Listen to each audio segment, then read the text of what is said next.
안녕하세요. 아이디어 컨설팅 연구소 아이디어 컨설턴트 유상석입니다.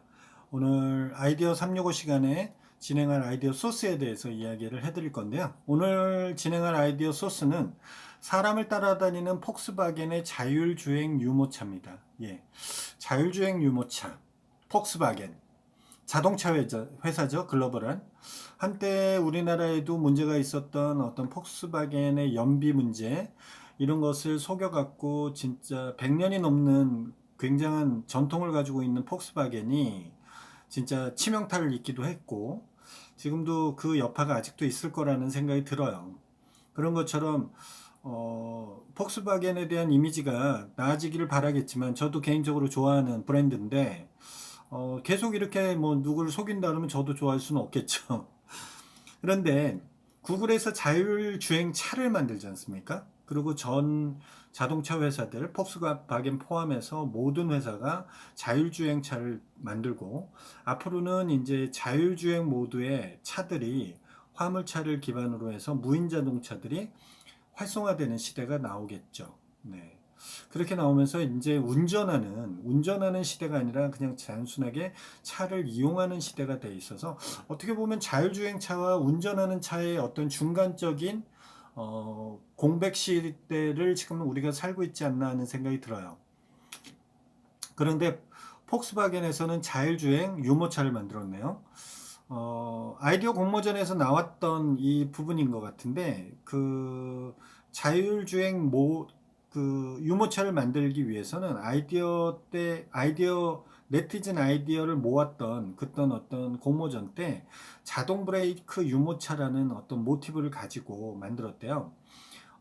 요즘 아시겠지만 그 TV CF나 모든 새로 나오는 신형 차들은 어, 주차를 하거나 내지는 전방을 주시하거나, 그랬을 때 전방이나 측면에 어떤 위해적인 요소가 다가오면 미리 센서로 그걸 미리 위험을 감지시켜 주거나, 이런 부분들이 있죠.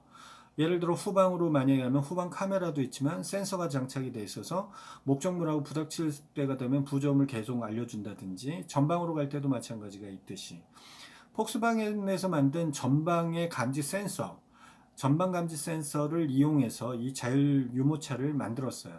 그러니까 유모차의 앞부분에 자율 그 감지 센서를 달아 놓은 거죠.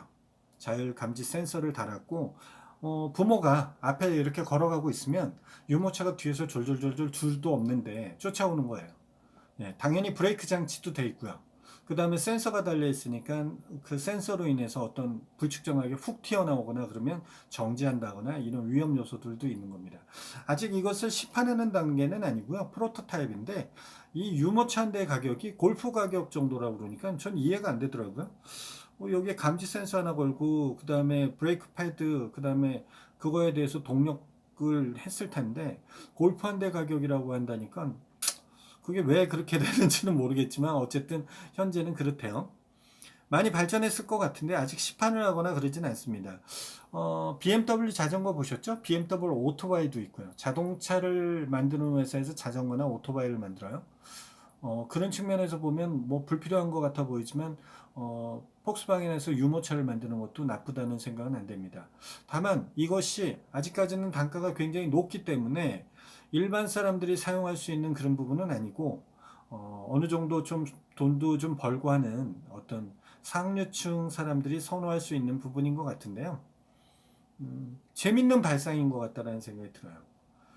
그런데 문제점도 있죠. 왜냐면 부모가 앞으로 가다 보니까 이 유모차가 적정한 거리를 가지고 오니까, 부모가 가지고 있는 어떤 출발 센서, 그 다음에 그 유모차에 달려있는 감지 센서가 적정한 거리를 유지하면서 오지 않습니까?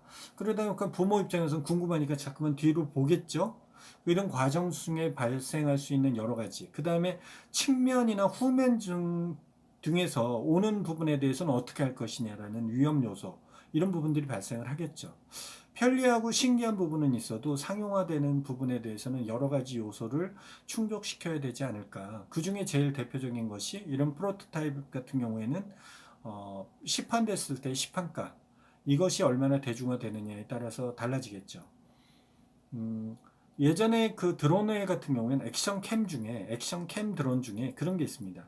자전거를 탈 때 액션 캠 하면 헬멧이나 이런 그 자켓 같은데 내지는 핸들 같은데 액션 캠을 놓고 실질적으로 찍어요. 그러니까 보는 것이 전방향밖에 안 되죠. 전방향. 앞에 부분만 찍히는 경우죠.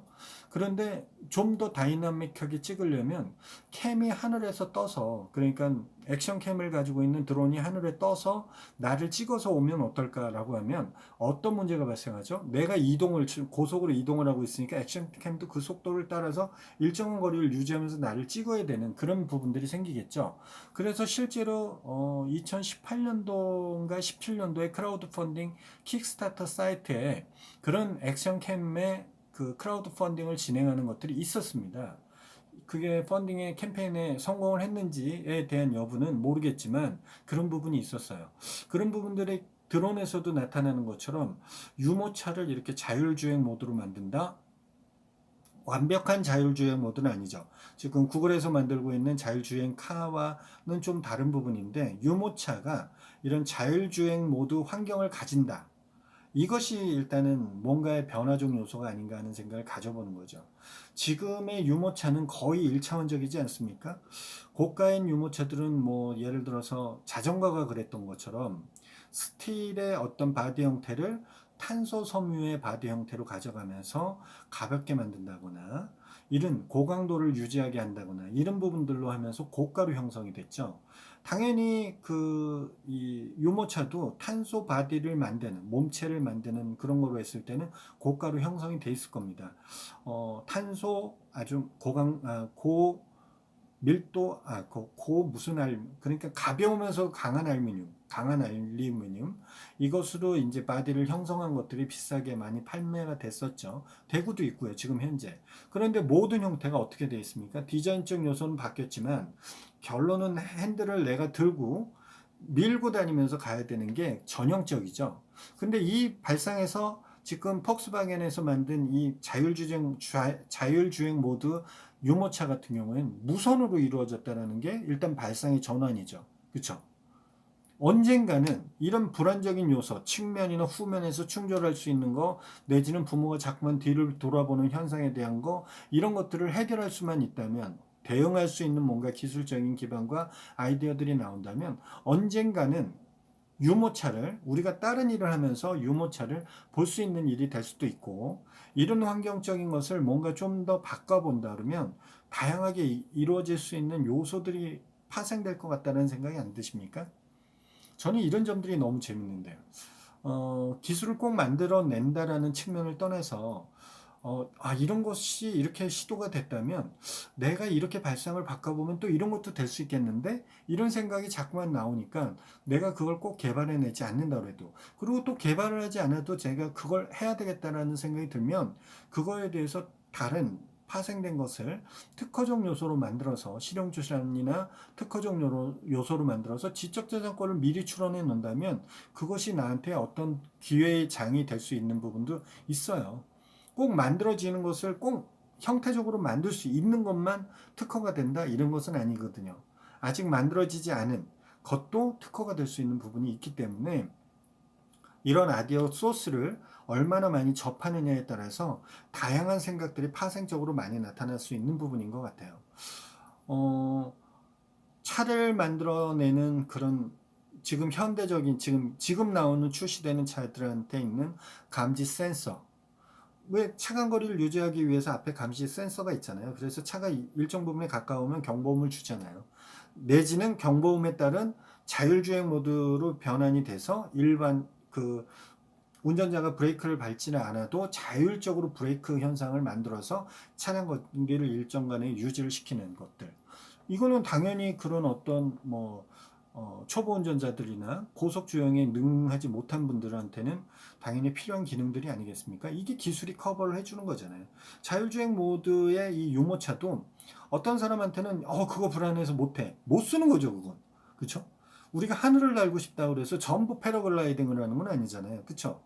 낙하산을 타거나 패러글라이딩을 타는 사람은 그거에 고소공포증도 없고 그것을 희열을 느끼는 사람들이 그런 걸 하는 거예요. 마찬가지로 이런 것을 제품으로 만들었다고 하더라도 가격적으로 못 살 수도 있지만 나는 절대 내 감성에는 내 손에서 내 아이를 놓을 수 없어. 그러면 이런 분들은 이걸 사용할 수 없죠. 하지만 또 반대적인 사람들이라는 게 있기 때문에 그 수요가 또 이걸 충족시켜 줄 수도 있는 부분이라고 생각하는 거죠.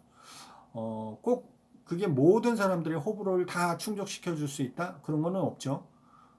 뭐 우리가 먹는 음식이나 물만 하더라도 다 호불호가 있지 않습니까? 그런 것처럼 다 다양할 수 있기 때문에 다양한 장르의 아이디어들이 나올 수 있다라는 측면에서만 보시면 될 것 같아요. 그래도 오늘 참 재밌는 자율주행 모드의 유모차다. 라는 생각을 가지고선 이것을 자료를 좀 보다 보니까 굉장히 재밌다라는 생각이 들었습니다. 여러분들은 어떻게 느끼셨는지 모르겠는데 여러분들의 느끼신 다양한 아이디어와 의견들을 댓글로 한번 참여해 주시고요. 저하고 직접적 소통을 원하시는 분들은 카카오톡에서 아이디어 컨설팅 연구소나 아컨TV를 검색하셔서 저하고 친구 맺기 해주시면 되고요. 그 다음에 이 영상이 여러분들한테도 재밌는 영상이 됐으면 좋아요 꾹꾹꾹 눌러주시고 아직 구독하기 안 하신 분들 구독하기 눌러주시고요. 아이디어 365는 매일매일 진행되다 보니까 알람 설정을 해놓으시면 매일매일 8시 15분에 여러분들하고 같이 또 다른 아이디어 소스에 대해서 하루를 또 즐겁게 생각하시면서 살 수 있게끔 만들어주는 그런 기회가 되니까요. 여러분들한테 기회가 될 수 있습니다. 아이디어를 모르고 있는 거와 이렇게 접했을 때 내가 또 트레이닝 되는 거는 다른 거예요. 그렇죠? 창의적인 인재는 절대 기본적으로 만들어지는 게 아닙니다. 우리가 좋은 학교를 가기 위해서는 열심히 공부를 하잖아요. 시험 제도가 있는 한 그렇지 않습니까?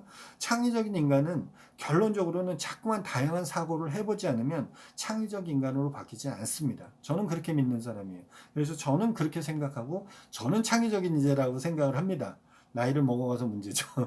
그렇듯이 여러분들이 이런 계기를 제가 경험한 것을 여러분들하고 같이 공유하는 시간이니까 여러분들도 창의적인 사람으로서 발돋움 받는 시간이 됐으면 하는 바람입니다. 아이디어 365는 매일매일 진행됩니다. 내일 이 시간에 다시 뵙겠습니다. 내일 뵙겠습니다.